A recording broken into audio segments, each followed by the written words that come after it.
अस्सलाम वालेकुम दोस्तों, बहुत से लोग पूछते हैं कि वापडा से चार्जिंग करवाने पे हमारी कितनी बिजली खर्च होती है, कितने यूनिट खर्च होते हैं, कितने एम्पेयर का लोड हो तो कितने यूनिट खर्च होंगे और इसके वाट निकालें तो कितने वाट बनते हैं। तो ख़ास तौर पे आपको पता होना चाहिए कि यूनिट कितने बनते हैं। तो इसका फार्मूला भी मैं आपको बताता हूँ और कैलकुलेशन का एक सिंपल मेथड भी बता देता हूँ। तो सबसे पहले आपको बताना चाहिए कि आपका इन्वर्टर कितने वोल्ट का है, यानी कि उसके साथ बैटरी कितने वोल्ट की लगती है और उसके चार्जर का जो वोल्टेज हैं वो कितने हैं। तो अगर आप एक इन्वर्टर यूज़ कर रहे हैं, मैं आपको 6 किलोवाट से स्टार्ट करता हूँ। वो आमतौर पे 6 किलोवाट या उससे बड़े इन्वर्टर 48 वोल्ट ऑपरेटेड होते हैं। उनके साथ अगर तेज़ाब वाली बैटरी लगाएं तो 48 वोल्ट की होती है, अगर लिथियम लगाएं तो 51.2 वोल्ट की होती है, या इससे बड़ी छोटी भी हो सकती है। तो इसको 50 वोल्ट आप कंसीडर कर लें, ठीक है। तो जब आपने चार्जिंग करवानी है तो आपने एम्पेयर सेलेक्ट करने, एम्पेयर और वोल्ट, ये दो चीज़ें आपको चाहिए। तो आपको पता लग जाएगा कि आपका खर्चा कितना हो रहा है। अब ध्यान से मेरी बात सुने। सबसे पहले जी आपको पता होना चाहिए कि कितने वोल्ट की बैटरी है। बैटरी लेट्स सपोज आपकी 48 वोल्ट या 51.2, चले हम कंसीडर कर लेते हैं 50 वोल्ट की बैटरी है। अब दूसरी बात आपको पता होनी चाहिए कि आपके इन्वर्टर का चार्जर कितने वोल्ट का है। चार्जर जो है, बड़े इन्वर्टर जो होते हैं इनमें तकरीबन 60 वोल्ट का होता है, जो कि 50 वोल्ट की बैटरी को चार्ज करवाता है। तो 60 वोल्ट है और आप कितने एम्पेयर करंट सेलेक्ट कर रहे हैं। लेट्स सपोज आप कम अज़ कम करंट 2 एम्पेयर सेलेक्ट करते हैं, तो आपने 60 वोल्ट के चार्जर को मल्टीप्लाई बाई कर देना है 2 एम्पेयर से। ये बन गए 120, 120 वाट। वोल्ट ज़रब एम्पेयर किए हमने तो बराबर आ गया वाट के। तो अभी ये किलोवाट नहीं आया, अभी ये सिर्फ वाट आया, किलोवाट आर नहीं आया, जिसमें घंटे के हिसाब से यूनिट होते हैं, यानी कि वो। तो अब 120 वाट का लोड एक घंटा चलाएंगे तो एक यूनिट नहीं बनेगा। इसको यूनिट में कन्वर्ट करने के लिए आपको पता है एक यूनिट जो होता है 1000 किलोवाट आर के इक्वल होता है। 1000 को आपने तकसीम कर देना है 120 वाट से, ये अप्रॉक्सीमेटली कोई 9 के राउंड अबाउट बनते हैं, ठीक है, 9 पॉइंट समथिंग हो सकता है। तो इसका मतलब क्या है, 9 का 1000 किलोवाट आर को आपने डिवाइड किया 120 से, तो ये बन गए 9 घंटे। घंटे निकल आए, यानी कि 9 घंटे आप चलाएंगे 120 वाट का लोड चार्जिंग का, तो आपका 1 यूनिट बिजली का कंज्यूम होगा, खर्च होगा। तो इसका मतलब ये है कि 9 घंटे की तो रात नहीं होती, रात आमतौर पे 12 घंटे की, 14 घंटे की हो सकती है मौसम के लिहाज से। तो इसको आप ये कंसिडर कर सकते हैं 1.25 से 1.5 यूनिट आपका मैक्सिमम खर्च होगा अगर आप 2 एम्पेयर से बैटरी चार्ज करवाने के लिए लगाते हैं। और जो आपकी बैटरियों में एनर्जी जाएगी वो तकरीबन 9 घंटों में 1 किलोवाट की एनर्जी उसमें फीड होगी। और अगर ये तकरीबन 13-14 घंटे के लगाते हैं तो समझें कि 1500 वाट की एनर्जी बैटरियों में जाएगी, या फिर इसे कह सकते हैं तकरीबन 1.5 यूनिट आपका खर्च होगा। ये तो हो गया 2 एम्पेयर करंट के लिए। अब अगर आपका करंट है जी 10 एम्पेयर का और 50 वोल्ट की बैटरी है, तो फिर आपने क्या करना है, 10 एम्पेयर ज़रब 60 वोल्ट का चार्जर है, ठीक है, 60 ज़रब 10, ये हो गया कितने, 600 वाट। तो 600 वाट ये 1 घंटे का हिसाब निकला है कि 1 घंटे में आपके 600 वाट खर्च होंगे। और इसको यूनिट में डिवाइड करना है तो 1000 डिवाइडेड बाई 600, तो ये बन गए तकरीबन पौने दो घंटे में 1 यूनिट खर्च होगा। इसका ये मतलब बनता है, ठीक है। तो इसका मतलब ये है कि पौने 2 घंटे में 1 यूनिट खर्च होने का मतलब बनता है कि अगर आप सारी रात चार्जिंग रखते हैं तो सारी रात की आपने घंटों से इसको मल्टीप्लाई नहीं करना, क्योंकि आपकी बैटरी तो अगर 10 एम्पेयर से चार्ज करवाएंगे तो हो सकता है 4 से 5 घंटों में फुल हो जाए, और सारे जो टाइम है उसमें 10 एम्पेयर से चार्जिंग नहीं होगी। तो फर्स्ट जो होंगे 1 और 2 आवर या 3 आवर्स, उसमें 10 एम्पेयर या 9 एम्पेयर से चार्जिंग होगी। उसके बाद आखिरी जो घंटा होगा, चौथा या 5वां घंटा, उसमें ये 5 एम्पेयर या 4 एम्पेयर या 3 एम्पेयर पे करंट आ जाएगा। ग्रेजुअली डिक्रीज होता रहता है जैसे जैसे बैटरी फुल होने के करीब होती है। तो अगर आप 5 घंटे भी लगा लें तो 5 घंटों में ये देख लें पौने 2 घंटों में 1 यूनिट खा रही है 10 एम्पेयर के ऊपर। तो इसका फिर आप हिसाब लगा लें कि आपकी कितनी किलोवाट की बैटरी है, उस हिसाब से भी आप कैलकुलेट कर सकते हैं कि मेरे कितना खर्चा होगा।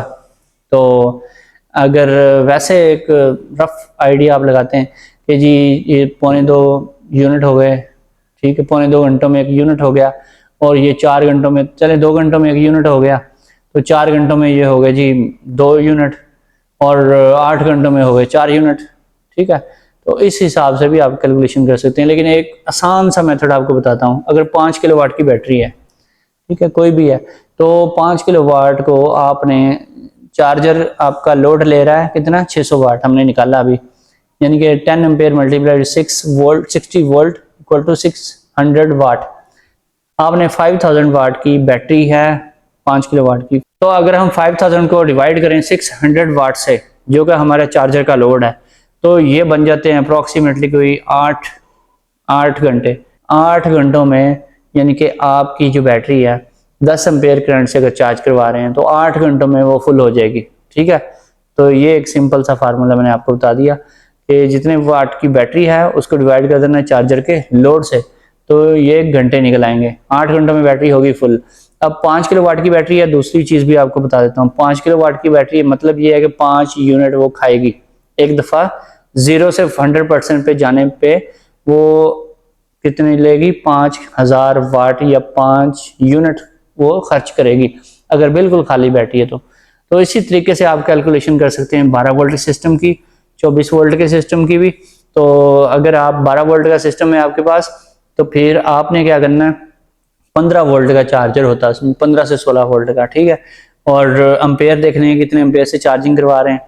लेट्स सपोज आप 20 एम्पेयर से चार्जिंग करवा रहे हैं, तो 20 को आपने मल्टीप्लाई कर देना है 15 से। 15 वोल्ट का चार्जर है, ठीक है, सिंगल बैटरी वाला सिस्टम है। 15 मल्टीप्लाइड बाई 20, तो ये बन जाता है, अगर 10 एम्पेयर होता है ये 150 बनता है, और 20 से मल्टीप्लाई करेंगे तो ये बन जाता है 300, यानी कि 300 वाट का आपका लोड बन गया चार्जर का, बैटरी चार्जर का 300 वाट का लोड बन गया। अब अगर आप एक टाल ट्यूबलर 1800 बैटरी लगाई हुई है आपने, तो वो तकरीबन 2-2.25 घंटे लेती है 20 एम्पेयर करंट से, ठीक है, वो चार्ज हो जाती है फुल। और 2.5 घंटे भी ले सकती है। कुछ लोगों की बैटरियों का हिसाब किताब थोड़ा सा डिफरेंट होता है, कुछ नई बैटरियां जल्दी चार्ज होती हैं, थोड़ी सी पुरानी बैटरियां होती है, थोड़ी सी बिजली जो है ज़्यादा थोड़ी सी ले रही होती है, थोड़ा सा फर्क पड़ता है, तो एक आध वो जो है ना यूनिट का फर्क पड़ जाता है। तो अब आपकी जो बैटरी है TX 1800, एक बैटरी जो है, एक बैटरी TX 1800 वो तकरीबन 0.25 यूनिट खाती है, ठीक है। उसके अंदर तकरीबन 750 वाट बिजली जाती है टोटल, उसको 0 से लेकर फुल तक चार्ज करने में सिर्फ 0.25 यूनिट खर्च होता है। अगर ये 2 बैटरियां लगी हुई हैं तो इसका मतलब है तकरीबन आपका जो 1.5 यूनिट है खर्च होगा इनको मुकम्मल चार्ज करने में, चाहे ग्रिड से चार्ज करवाएं चाहे सोलर से करवाएं। तो जाहिर है ये जो कैलकुलेशन है ये ज़्यादा लोग यही देखेंगे कि रात को लोड शेडिंग की सूरत में हम चार्जिंग करवाते हैं तो हमारा वापडा का कितना खर्चा होगा, तो वापडा के लिए ही ये यूज़ होगी। तो यहाँ पे आपको बताऊं कि ये बैटरी के ऊपर जो एम्पेयर वगैरह वोल्ट वगैरह लिखे होते हैं इसके लिहाज से आपने कैलकुलेशन नहीं करनी। लेड एसिड बैटरियों के ऊपर जो भी लिखा होता है वो गलत है। प्रैक्टिकली आपने चेक करना है कि कितनी देर में चार्जिंग होती है, कितने एम्पेयर से चार्ज करवाएं तो कब तक फुल होती है, तो फिर आप कैलकुलेशन निकालेंगे तो एग्जैक्ट आएगी, ठीक है। प्रैक्टिकली इसका पता लगता है। तो इसी तरह से अगर TX 2500 बैटरी है तो वो एक बैटरी 1 किलोवाट लेती है चार्ज होने में। अगर आप एक TX 2500 बैटरी चार्ज करवा रहे हैं तो इसका मतलब ये है कि आपके पास जो चार्जर है वो 15 वोल्ट या 16 वोल्ट का चार्जर है, तो उससे जब आप करवाएंगे चार्ज तो फिर लेट्स सपोज आप रखते हैं जी, मैंने बताया आपको पहले 20 एम्पेयर की एग्जांपल दी, अब 10 एम्पेयर की दे देता हूँ। तो 15 वोल्ट को आपने 10 एम्पेयर से मल्टीप्लाई करना है, ये बन जाते हैं जी 150 वाट। 150 वाट का लोड है, तो 150 वाट के साथ जब आप 1 किलोवाट की TX 2500 बैटरी को करवाएंगे चार्ज, ठीक है, तो ये 6 से 7 घंटे लेगी चार्जिंग होने में। तो इसी तरह से मैं आपको बताऊं TX 2500 जो बैटरी है ये 1 किलोवाट की होती है। आप दूसरे तरीके से भी इसकी कैलकुलेशन निकाल सकते हैं, आप चेक कर सकते हैं कि ये कितनी देर में चार्ज होगी। अब आपको मैं एक सिस्टम बताता हूं जिसमें 2 बैटरियां लगी हुई हैं TX 2500 की, तो उसकी आप कैलकुलेशन कैसे करेंगे। TX 2500 की एक बैटरी 1 किलोवाट की है, 2 बैटरियां लगी हुई हैं तो 2 किलोवाट की हैं। 2 किलोवाट आपको करंट चाहिए इनको मुकम्मल चार्ज करवाने के लिए। तो लेट्स सपोज उसमें 30 वोल्ट का चार्जर होता है 24 वोल्ट वाले सिस्टम में, तो 30 वोल्ट को आपने मल्टीप्लाई करना है एम्पेयर्स के साथ, कितने एम्पेयर से आप चार्ज करवा रहे हैं। लेट्स सपोज आप 10 एम्पेयर से चार्ज करवाते हैं, 10 एम्पेयर मल्टीप्लाइड विद 30 वोल्ट, तो ये आपके पास आ गए 300 वाट। 300 वाट यानी कि चार्जर बिजली से ले रहा होगा 1 घंटे में।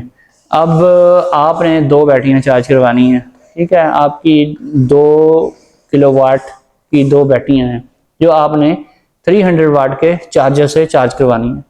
2000 डिवाइडेड बाई 300, ये आप डिवाइड करेंगे तो जो आंसर आएगा वो आपका टोटल टाइम होगा कि इतने घंटों में आपकी ये बैटरियां फुल हो जाएंगी। तो दोस्तों इसी तरीके से आप किसी भी सिस्टम की कैलकुलेशन कर सकते हैं। एक और बैटरी रहेगी ATX 3500 जो कि बहुत कम लोग यूज़ करते हैं, बहुत कम लोग लगवाते हैं, क्योंकि हर इन्वर्टर के साथ इतनी महंगी बैटरी हर कोई नहीं लगाता। वो बैटरी जो है आपकी 1400 वाट या 1500 वाट मैक्सिमम इतने की है एक बैटरी, यानी कि 1.5 यूनिट एक बैटरी को चार्ज करने के लिए एनफ होगा। अगर आपने 2 बैटरियां TX 3500 की लगाई हुई हैं तो आपका तकरीबन 3 यूनिट का खर्चा आएगा, ठीक है। अगर आपने 4 बैटरियां लगाई हुई हैं TX 1800 की किसी सिस्टम के साथ, ठीक है, तो फिर आपकी एक बैटरी 750 वाट की है, 4 बैटरियां लगाई हैं तो 3 किलोवाट, 3 किलोवाट बनते हैं। अगर वो बिल्कुल 0 से 100 तक आपने लेके जानी है तो 3 किलोवाट की 4 बैटरियां जो हैं टोटल 3 किलोवाट की हैं, उनको चार्जिंग करने में 0 से 100% पर लेके जाने में 3 यूनिट खर्च होंगे, ठीक है। ये आपको हर तरीके से मैंने बता दिया है, फार्मूलों से भी बता दिया है और जो सिंपल मैंने प्रैक्टिकली चेक किया हुआ है वो भी आपको बता दिया, सिंपल सा मेथड बता दिया है। इसी तरह से TX 1800 की मैंने बताया, पहले भी आपको 2 बैटरियां लगी हुई हैं तो 750 वाट की एक बैटरी है, 750 1500 वाट, यानी 1.5 यूनिट चाहिए उनको चार्ज करवाने के लिए। सिर्फ 1.5 यूनिट खर्च होगा, चाहे जितने मर्जी एम्पेयर पे चार्ज करवाएं। एम्पेयर बढ़ाने से क्या होता है, आपकी फास्ट चार्जिंग होती है, एम्पेयर कम करने से आपकी स्लो चार्जिंग होगी। कम एम्पेयर रखेंगे तो कई घंटे लगेंगे, हो सकता है सारी रात लगे आपकी बैटरी चार्ज होने में। अगर तेज चार्जिंग करवाएंगे 20 30 40 एम्पेयर में तो 1 डेढ़ घंटे में बैटरी फुल हो जाएगी। खर्चा उतना ही होना है जितनी उसकी वाटेज है, जो मैंने आपको बताया कि एक बैटरी कितने किलोवाट की है उसके लिहाज से ही खर्चा होना है। दोस्तों फिर मिलेंगे नेक्स्ट वीडियो में। ओके, अल्लाह हाफिज।